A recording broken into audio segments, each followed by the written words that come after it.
अब हम एक नए टाइप के क्वेश्चंस ले रहे हैं जिसमें हमको एरिया दिया होगा और हमें क्वेश्चंस मतलब फंक्शन निकालना है। तो जैसे क्वेश्चन में बोला एफ एक्स और कर्व के बीच में जो एरिया है वो इतना है, तो एरिया बराबर 2 से लेके अल्फा तक x square minus 2 minus F. ऐसा क्यों?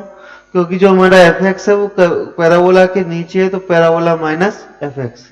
ये हमारा डिफरेंशिएशन का फॉर्मूला मैंने बताया था, H of G X into H dash X minus lower limit put करो, लोअर लिमिट का डिफरेंशिएशन। यहां पर इसका डिफरेंशिएशन आएगा ये अल्फा क्यू का differentiation 3 alpha square minus 8 alpha. जब इसमें हम अल्फा पुट करेंगे तो ये बन जाएगा alpha square plus 2 minus F of alpha, और अल्फा का डिफरेंशिएशन 1। सिमिलरली जब हम इसमें 2 पुट कर देंगे लेकिन 2 का डिफरेंशिएशन 0 होता है तो उसकी जरूरत नहीं पड़ेगी। सिमिलरली एक और क्वेश्चन दिया है कि एफ एक्स है जो पाई बाई 4 से बीटा में, उसका एरिया ये है, तो एरिया बराबर पाई बाई 4 से दिस एफ एक्स। डिफरेंशिएशन दोनों साइड लगाओ तो बीटा साइन बीटा का डिफरेंशिएशन ये रहा, पाई बाई 4 कॉस बीटा का डिफरेंशिएशन ये रहा, और रूट 2 बीटा का रूट 2 बराबर यहां से आ जाएगा F of beta into beta का डिफरेंशिएशन 1। तो यहां से अगर एफ ऑफ एक्स निकालना चाहो तो वो आएगा साइन एक्स। अब बीटा को सीधा एक्स से रिप्लेस कर दो, minus pi by 4 sine X plus root 2। ये तुम्हारा एफ एक्स निकल के आएगा। ये इंपॉर्टेंट टाइप के क्वेश्चन है, इन्हें समझ लो और नोट कर लो। चलो अब ले रहे एरिया ऑफ इनवर्स फंक्शन। तो मेरा क्वेश्चन ये है कि अगर आपको किसी इनवर्स फंक्शन का एरिया निकालना है उसके बजाय आप एफ एक्स का ही एरिया निकाल लो। जैसे मुझे एफ इनवर्स एक्स का एरिया निकालना है, बस rest of term interchange in x में, मतलब आपका एफ इनवर्स एक्स की जगह आप एफ एक्स का ही एरिया निकालो, कोई दिक्कत नहीं। बस शर्त है एक्स एक्सिस बदल जाएगा वाई एक्सिस में, एक्स और -5 बदल जाएगा वाई इक्वल टू -5 में, और एक्स इक्वल टू 16 बदल जाएगा वाई इक्वल टू 16 में। अगर आप सारे टर्मिनोलॉजी बदल दो तो आप एफ एक्स के एरिया से कर सकते हो। तो बेसिकली जो एफ एक्स का एरिया है वो लगभग कर्व ऐसा आएगा जहां पे मुझे बोला गया वाई इक्वल टू 16 और वाई इक्वल टू -5। तो हमको कौन सा एरिया चाहिए? वाई एक्सिस के साथ जो कर्व एरिया बनाएगा।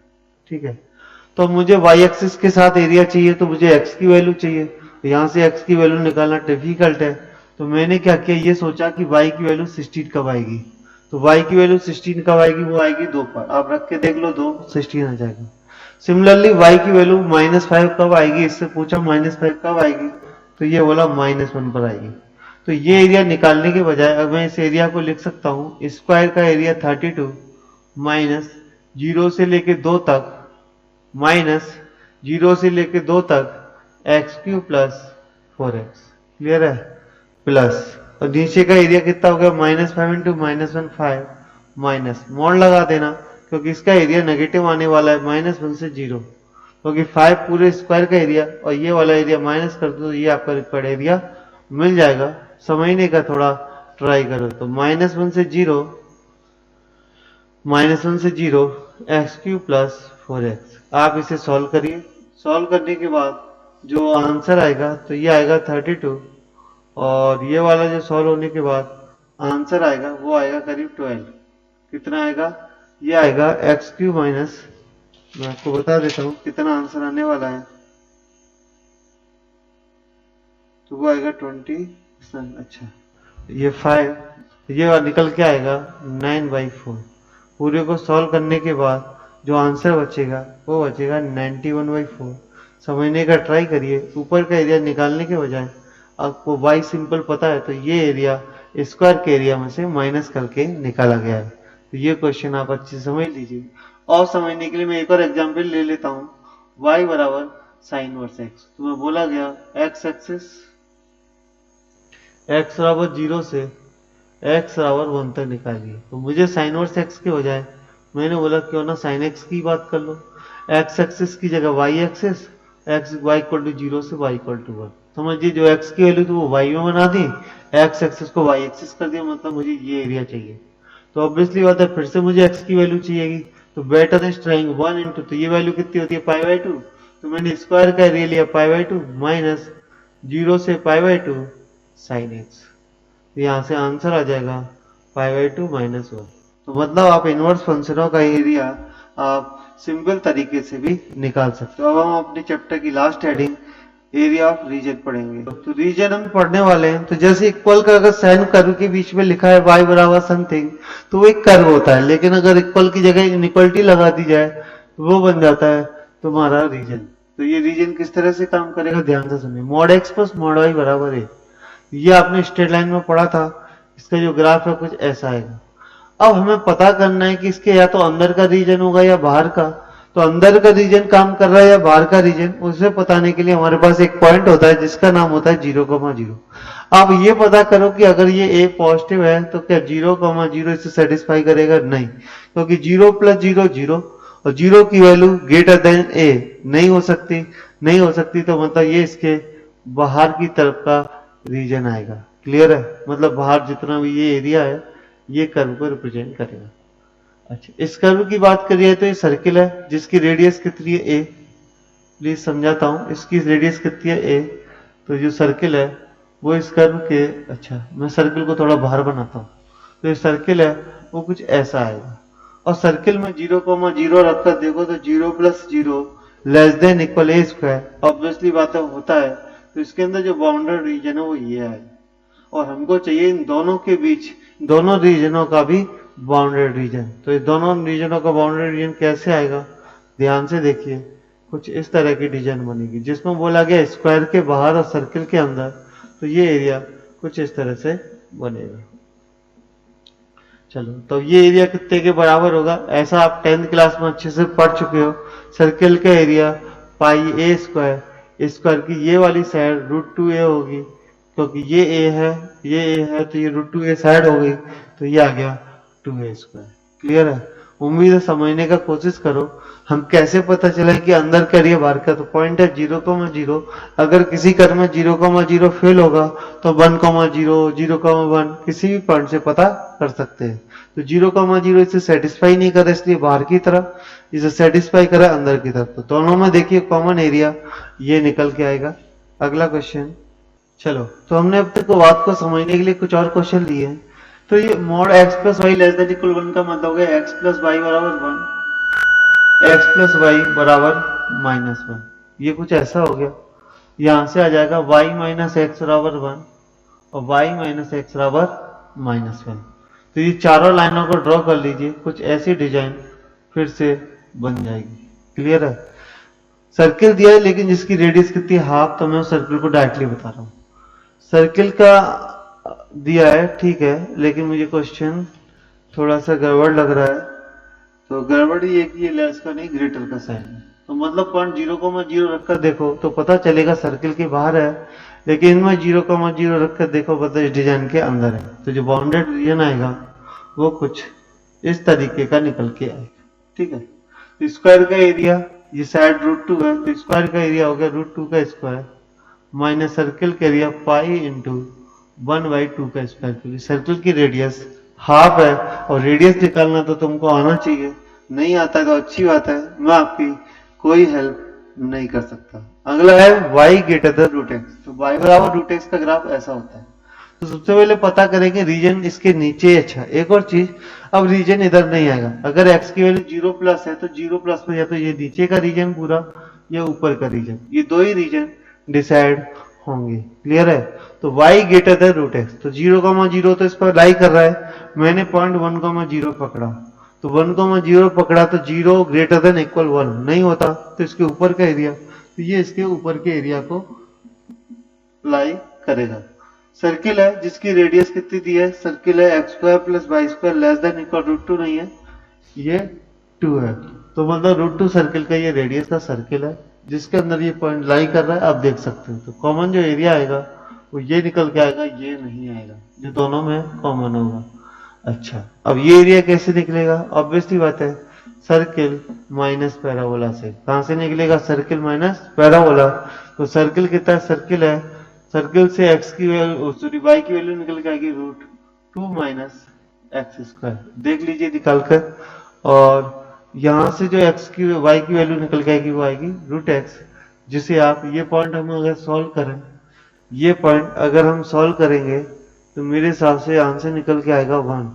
आप रख के देख लीजिए, 1,1 निकल के आए तो 0 से लेके 1 में आप इसका इंटीग्रेशन करिए, आपको आंसर मिलेगा। मैं आपको फाइनल आंसर बता देता हूँ। फाइनल आंसर आएगा पाई बाई कितना है, पाई बाई 4 माइनस 1/6। इसे कर लीजिए, जरूर करिए, नहीं तो ये आपको समझ में नहीं आएगी। ये 9 स्टैंडर्ड फॉर्मूले है, रूट एक्स का इंटीग्रेशन सबको पता है। अच्छा, अगर इस क्वेश्चन में y लेस देन की जगह y less than root X होता, ग्रेटर की जगह लेस होता, तो क्या होता? तो हम समझते हैं तो क्या होता। तो इस बार जो बाउंडेड एरिया है, प्लीज समझने की कोशिश करिए, जो बाउंडेड एरिया है वो कुछ इस तरीके से आता है। प्लीज समझने का कोशिश करिए, जो बाउंडेड एरिया है वो कुछ इस तरीके से आता है कि सर्किल के अंदर और इस कर्व से नीचे की तरफ ये नहीं जाएगा, केवल इतना आएगा। अच्छा, अब बात आती है कि ये कैसे सॉल्व करें। इसे सॉल्व करने का एक तरीका तो यही है कि सेमी सर्किल में से ये माइनस कर दो। ठीक है, दूसरा तरीका, नीचे का तो सेमी सर्किल है तो नीचे वाला जो एरिया है वो तो सीधा हो गया पाई बाई 4 इंटू रेडियस कितनी है √2, तो √2 का स्क्वायर प्लस, अब मुझे इसका एरिया चाहिए तो इसका एरिया में ये 0.1 है तो कितना हो जाएगा 0 से लेके 1 तक। आप देखिए जो एरिया है 0 से लेके 1 तक उसके लिए केवल पैराबोला जिम्मेदार है और कोई जिम्मेदार नहीं है, क्योंकि उसमें सर्किल का कोई इन्वॉल्वमेंट नहीं है। प्लस और √1 से लेके √2 तक जो है उसमें आप देखिए ध्यान से कि ये केवल सर्किल जिम्मेदार है, यहाँ पर कोई और जिम्मेदार नहीं है, तो ये आ जाता है रूट के अंदर 2 - x²। एक तरीका तो ये है। दूसरा, सेमी सर्किल में से ये जो आंसर वो माइनस कर लीजिए, दोनों का आंसर निकाल के आप देख लीजिए, आपको क्लियरिटी आनी चाहिए। इसे आप समझने का, ये √2 नहीं है, √x है। ठीक है, समझने का ट्राई करिए, आपको ये कंसेप्ट क्लियर होगा। मैं और क्वेश्चन लेता हूँ। चलो, फॉर प्रैक्टिस हमने 2 क्वेश्चन और लिए हैं, इनको भी हम अच्छी तरह समझ लेते हैं कि क्या क्या हो रहा है इन क्वेश्चनों के अंदर। ध्यान से सुनिए। x² + y²/4, तो ये आपको पता है कि ऐसा सर्किल है जिसकी रेडियस 2 है, और इस ग्रेटर साइन से मुझे पता चल रहा है कि 0,0 से सेटिस्फाई नहीं कर सकता, मतलब कर्व बाहर की तरफ है। दूसरे वाले में तो 0,0 कर्व के ऊपर ही लाई कर रहा है, जैसे कि दिख भी रहा है, तो मैं 1,0 से चेक कर सकता हूँ उसका क्या। अच्छा, ये कर्व 0,0 से जा रहा है और मैं इसका केवल एक ही सर्किल बना रहा हूँ। ठीक है, इसके 4 सर्किल आएंगे, जब मोड x मोड y को ओपन करेंगे इसके 4 सर्किल बन के आएंगे। आप समझने का ट्राई करिए, ये एक ऐसा कर्व बनेगा। क्लियर है, तो जो एरिया आएगा वो ऐसा आएगा और चारों जगह आएगा, मतलब 4 सर्किल बनेंगे, चारों जगह आएगा। अब इसका एरिया कैसे निकालना है, ये अब बन जाता है 10th क्लास का क्वेश्चन। 10th क्लास में ये क्वेश्चन बहुत अच्छे से डिस्कस हुआ था। ठीक है, तो मैं इसको लिख रहा हूँ एरिया 1, एरिया 2, एरिया 3। तो ध्यान से सुनो, अगर मैं सेमी सर्किल की बात करूं, सेमी सर्किल, तो सेमी सर्किल का मतलब हो गया एरिया हो गया A2 + A3, क्योंकि ये तुम्हारा अगर ये यहाँ से है तो ये मेरा सेमी सर्किल है, तो ये A2 + A3 क्या हो गया, सेमी सर्किल। ठीक, A2 + A3 ये सब 10th में पढ़ा था। माइनस ए मतलब 1/4 सर्किल से हेमी सर्किल भी बोलते हैं, तो 1/4 सर्किल ये हो जाएगा तुम्हारा A1 + A2। इसमें से आप देखोगे मुझे माइनस तो केवल A2 करना था, A1 भी माइनस हो गया, तो A1 मुझे ऐड करना पड़ेगा। A1 मतलब ट्राइंगल। चलो देखते हैं, ये 0.2 है, ये 0.2 है, याद रखिए। तो इसका सर्किल का एरिया कितना आएगा, सर्किल का सॉरी 1,1 तो ये 2,2 है। ठीक है, चलो सर्किल का एरिया कितना आएगा, तो पहले बात आती है इसकी रेडियस कितनी है, तो सर्किल की रेडियस है √2, तो ये आ गया π/2 √2 का स्क्वायर माइनस π/4, सर्किल की रेडियस 1 है तो 1 का स्क्वायर, नहीं सर्किल की रेडियस 2 है, सॉरी सर्किल की रेडियस 2 है, 2 का स्क्वायर प्लस ट्राइंगल का 1/2 बेस 2 हाइट 2। तो इससे क्या होगा, ये कैंसिल हो गया, पूरा कैंसिल हो रहा है, देख लो 2 से 2 कैंसिल ही आ गया 2। तो ये रिक्वायर्ड एरिया है जो कि 4 गुना होगा, तो आंसर आ जाएगा 8, क्योंकि ये चीज 4 जगह पर बनेगी इस तरह से। ठीक है, तो आप समझने का ट्राई करिए, तो आप डायग्राम को पूरा बना लीजिए। उसे छोड़ो, मैं आपको आज एक ग्राफ पढ़ा रहा हूँ, मोड x + मोड y में x <= का ग्राफ क्या होगा। तो आप याद कर लो अभी के लिए कि ये ग्राफ ऐसा होता है। ठीक है, यहाँ पर ये पॉइंट होगा 0,2, ये होगा 2,0, ये दोनों को मिला के जो कंबाइंड ग्राफ है वो मैं आपको बता रहा हूँ। समझ में आए तो अच्छी बात है, नहीं आ रहा तो और अच्छी बात है। अभी के लिए इसे याद कर लो, जब कभी मिलेंगे तो इसे एक्सप्लेन कर देंगे। क्योंकि मैंने भी ये वीडियो बनाया था, उसमें एक्सप्लेन किया था, लेकिन रिकॉर्डिंग की वजह से पूरा बर्बाद हो गया, इसलिए मैं फिर से बना रहा हूँ सबको। ठीक है, चलो तो अभी की मान लो कि ये ग्राफ ऐसा होता है। दूसरा ग्राफ आएगा y बराबर e की power minus x minus half. e की पावर x का ग्राफ आप जानते हैं कि ऐसा होता है, लेकिन इसमें माइनस हाफ नीचे जाएंगे, जो वन था वो तो हाफ रह गया, और ये ग्राफ ऐसे क्रॉस कर जाएगा। जहां पर क्रॉस करेगा वो पॉइंट होगा ln2। चाहे तो रखकर देख लीजिए, आपको ln2 पे ये क्रॉस कर जाएगा। तो बेसिकली ये ग्राफ है वो कुछ इस तरह से, ये चार ग्राफ बनेंगे। ठीक है, ये वाला एरिया हमारा रिक्वायर्ड एरिया का पार्ट नहीं होगा। ठीक है, तो क्या होगा, स्क्वायर का एरिया हो जाएगा 4 का स्क्वायर, क्योंकि साइड की लेंथ कितनी है स्क्वायर की 4, 4 का स्क्वायर माइनस, हमको ये एरिया चाहिए तो ये 4 गुना, क्योंकि मैं केवल फर्स्ट क्वाड्रेंट की बात कर लेता हूँ, उसका 4 गुना एरिया हो जाएगा। और यहाँ से y की वैल्यू आएगी e की power minus x minus half, और 0 से लेके ln2 तक, क्योंकि 0 यहाँ से लेके ये पॉइंट ln2 है। इस क्वेश्चन को हम आगे भी सॉल्व करके मैं आंसर बता देता हूँ। 16 माइनस 4 बना रहेगा, e की पावर माइनस एक्स का डिफरेंस है माइनस e की power minus x minus half, जिसमें हम 0 से लेके ln2 तक पुट करेंगे।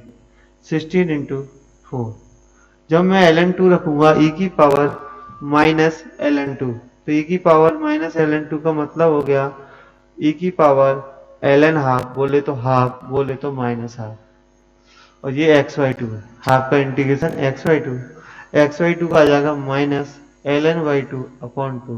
0 रखेंगे तो ये वैल्यू प्लस 1 का काम करेगी, प्लस 1 का काम करेगी तो ये हो गया प्लस का हाफ, तो ये 2 माइनस हो जाएगा।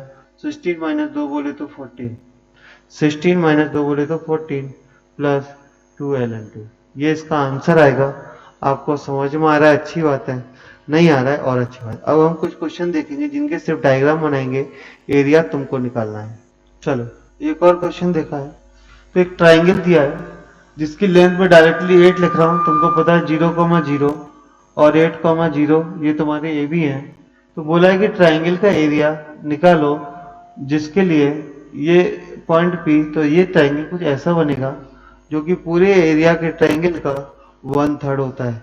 तो यहाँ से आप देखोगे तो ये इस तरह से काम करता है, ये साइड के क्लोजर है, इसके अंदर जो भी पॉइंट होगा वो इस साइड के क्लोजर होगा compare to other side. Clear है? चलो एरिया कितना है, ये लेंथ कितनी है, ये लेंथ है 4√3, ये इक्विलेटर ट्राइंगल आपको दिख रहा होगा, तो एरिया आएगा 1/2, बेस कितना 8, हाइट हो जाएगी 4√3/3। क्लियर है? सॉल्व कर लेना, आंसर आना चाहिए मेरे हिसाब से 16/√3। नोट करिए इतना।